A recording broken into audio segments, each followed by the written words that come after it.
Go yard. I got so much more.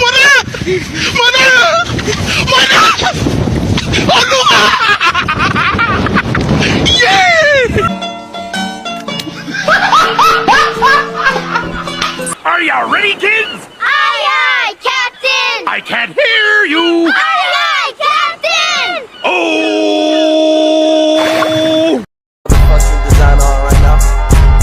Break it down, bring it back, make it clap. I got 3 old thoughts, new block, where that damn bitches on my line, and you know Assalamualaikum warahmatullahi wabarakatuh. Selamat datang di podcast Berjuang Nilai. Annyeonghaseyo, nanan Hanja Indah. Anda Laura Sumicu.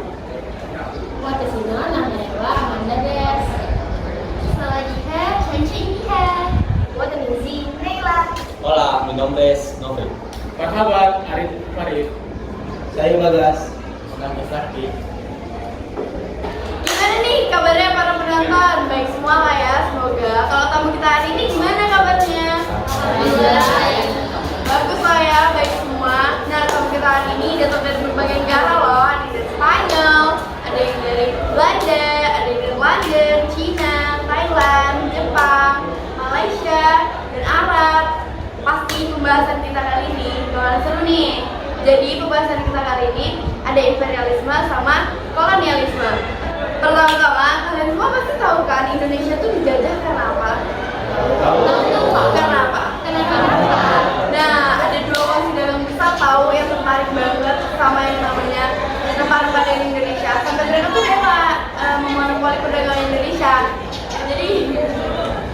Jadi 2 posisi dagang besar itu ada EC sama FOC. Monopoli itu apaan sih? Itu kayak penguasaan gitu, dia menguasai rempah-rempah. Oh, jadi kalau EC kalian istilah sih nggak tahu ya? Nah, jadi EIC itu singkatan dari British East Company dan didirikan pada masa kolonialisme Eropa. Nah, jadi didirikan di Belanda dan diperkenalkan oleh Elizabeth pertama pada tanggal 21 Desember tahun 1500 dan dia itu bubar pada tahun 1808. Kalau boleh tahu, merkantilisme itu artinya apa ya? Kalau merkantilisme itu kayak praktik teori ekonomi. Dia itu kayak promosi lewat peraturan ekonomi pemerintah supaya dapat kekuasaan lebih. Oh, itu masuk ke Indonesia itu kok bisa? Itu masuk ke Indonesia tepatnya itu pada tanggal masuk ke Indonesia itu Juni tahun 1902. Yang dari Aceh dulu baru ke Banten dan setelah sampai di Banten dia membuka cabang di sana. Nah, kalau untuk VOC ada yang menjelaskan nggak nih?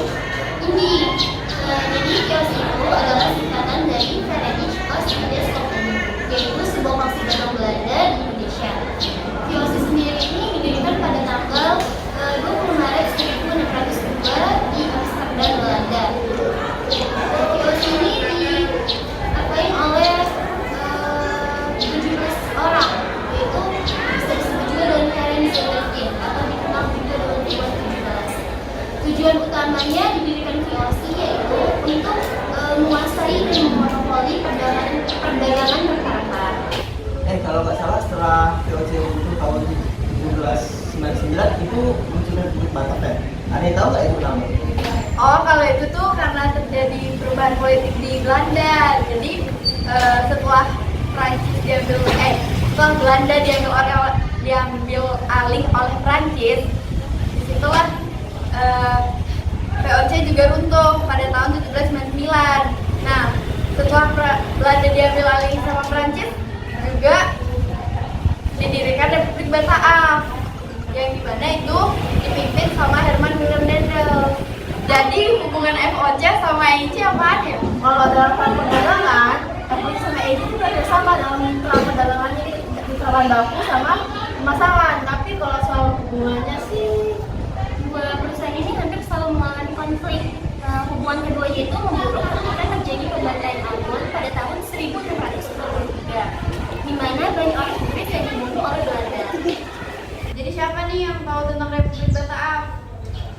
Republik Batak itu kan negara yang didirikan tahun 1795. Tujuannya itu untuk menggantikan Republik Belanda yang dianggap korupsi dan tidak efektif. Republik Batak itu juga dikenal karena kebijakan-kebijakan liberalnya. Negara ini juga mendukung menjadi sekutu Prancis dalam perang lawan Inggris. Wah, gila. Ini sebelum Prancis lawan Inggris. Ya kan? Di perang koalisi pun itu pasti Prancis menang mungkin karena dibantu Republik Batam. Ngomongin Republik Batam, si Herman Delius itu pernah mimpin Republik Batam nggak sih? Ada yang tahu nggak kenapa Republik Batam itu dibebani tugas untuk mempertahankan Pulau Jawa dari Inggris? Karena itu Inggris telah menguasai kekuasaan daerah di VOC di Sumatera, Ambon, dan Banda. Dan karena dia itu gubernur jenderal, dia itu dibebankan ke dia. Tapi Ferdinand Delius ini nggak menjabat begitu lama, dari tahun 1808 sampai 1811. Cuma 3 tahun kalau dihitung-hitung, itu pun karena dia telah bertindak kejam, sewenang-wenang sama korupsi. Wah, parah banget.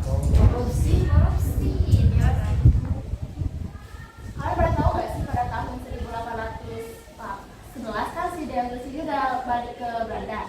Tapi ada yang tahu nggak sih kan pada tahun segitu ada yang juga menjabat sebagai gubernur. Siapa sih, kayak pernah baca? Raffles bukan? Iya. Jadi Thomas Stamford Raffles adalah seorang kolonialis dan administrator Inggris yang lahir pada tanggal 6 Juli 1781. Dia itu gubernur jenderal Hindia Belanda.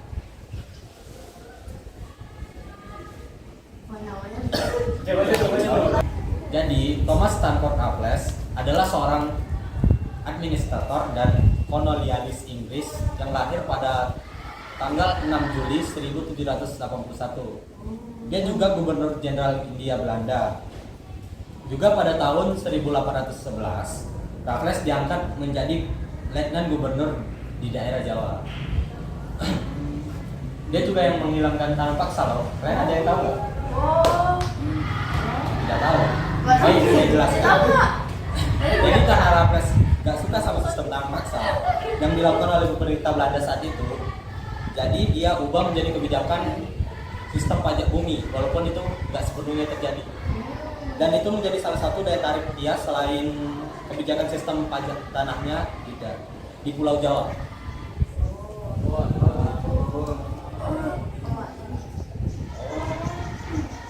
Oh iya, aku ada cerita bahan nih. Thomas Stamford datang ke Indonesia pada tahun 1811. Herman Delius ini mempunyai kebijakan yang sedikit berkaitan dengan kebijakan Raffles, yang dimana kebijakan Raffles ini memperbaiki atau menghapus kebijakan dan desa jatuh kejam. Setelah tiba di Batavia pada tanggal 5 Januari 1808, dan di sini mempunyai kebijakan yang dapat memengaruhi kehidupan masyarakat.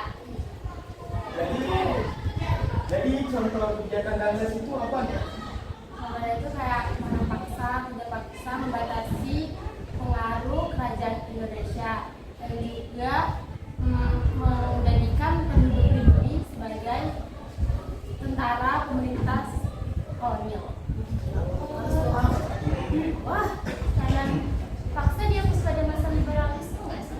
Nah, iya, jadi pada masa liberalisme, sistem tanah paksa di Indonesia udah dihapuskan. Dengan bebasnya kehidupan ekonomi dari pemerintah, menjadi perkembangan Hindia Belanda. Jadi apa kebebasan dari pemerintah itu maksudnya apa? Jadi kebebasan itu memiliki kemampuan untuk membuat keputusan mereka sendiri tanpa ada tekanan. Nah, jadi pada zaman liberal ekonomi itu menjadi lebih maju, terutama di Jawa. Berkembang di perkebunan kopi, teh, tembakau. Nah, itu berlangsung selama 15 tahun. Dari tahun 1870. Dan selama 15 tahun itu pemerintah mendapatkan keuntungan yang sangat besar. jadi masa liberalisme itu apa sih? Nah, jadi masa liberalisme itu masa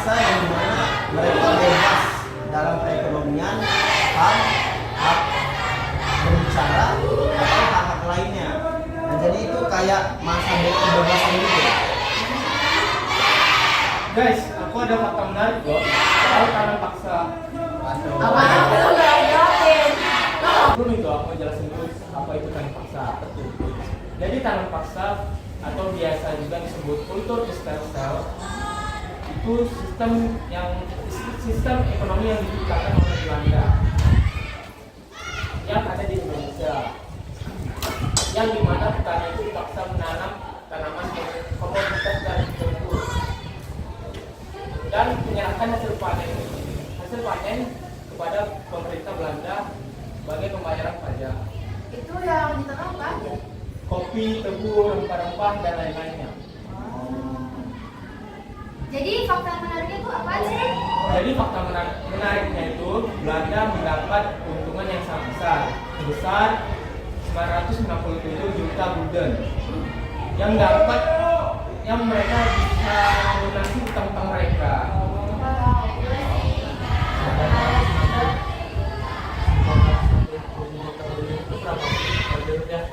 Mungkin kisaran 8 triliunan. Jadi setelah semua kejadian tersebut terjadi, baru muncul yang namanya politik etis. Politik etis? Apa itu?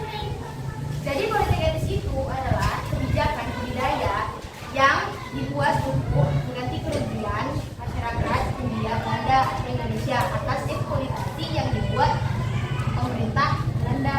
Kalau belum tahu eksploitasi itu apa? Eksploitasi itu tindakan yang dilakukan atau tanpa persetujuan korban tersebut. Sebenarnya tuh kayak gini nggak sih, kayak penindasan, pemanfaatan, sama kerja paksa. Jadi kalau politik etis itu contohnya gimana ya? Contohnya itu tiga, yang pertama itu peningkatan kekuasaan, yang kedua itu peningkatan sosial, yang ketiga itu pemanfaatan produk barang dan jasa. Jadi secara garis besar itu politik etis itu memiliki tujuan peningkatan kesejahteraan Hindia Belanda. Jadi itu dia materi kami tentang imperialisme dan kolonialisme. Ambil baiknya, buang buruknya. Dan jangan lupa, Bangsa yang besar adalah bangsa yang tidak melupakan sejarah. jadi jangan sekali melupakan sejarah. Terima kasih telah mendengarkan podcast kami. Wassalamualaikum warahmatullahi wabarakatuh. Bye-bye.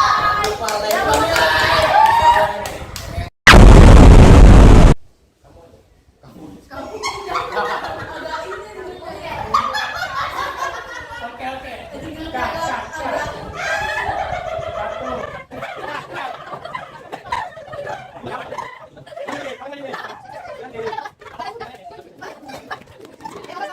Satu. Jadi Bagas.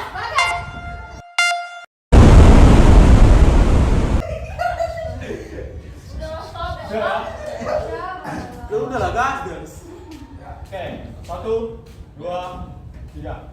Jadi Thomas Sankara Saves adalah seseorang administrator dan kolonial.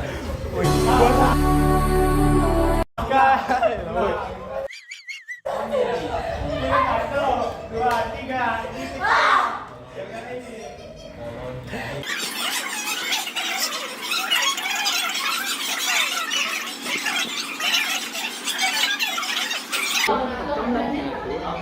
Belanda di 1799 itu muncul bata apa ya?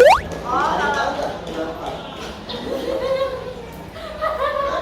Aku belum loh.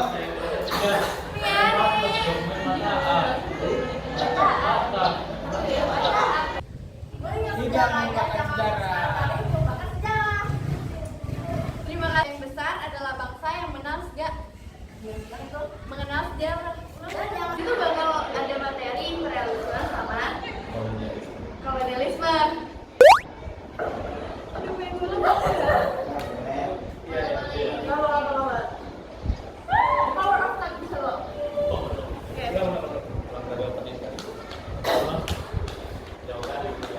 Oke. Gimana nih kabarnya para penonton kita? Iya. Buang baunya. Ulang lagi nih. Ambil cuma sebagian yang kami tahan. Au. Kalau nggak salah setelah punya VOC tahun 1799 itu Republik Batavia. Ada yang tahu nggak itu kenapa? Oh, kalau itu tuh karena perubahan politik di Belanda. Karena terjadinya Lupa. Matiin. Lupa kan dulu.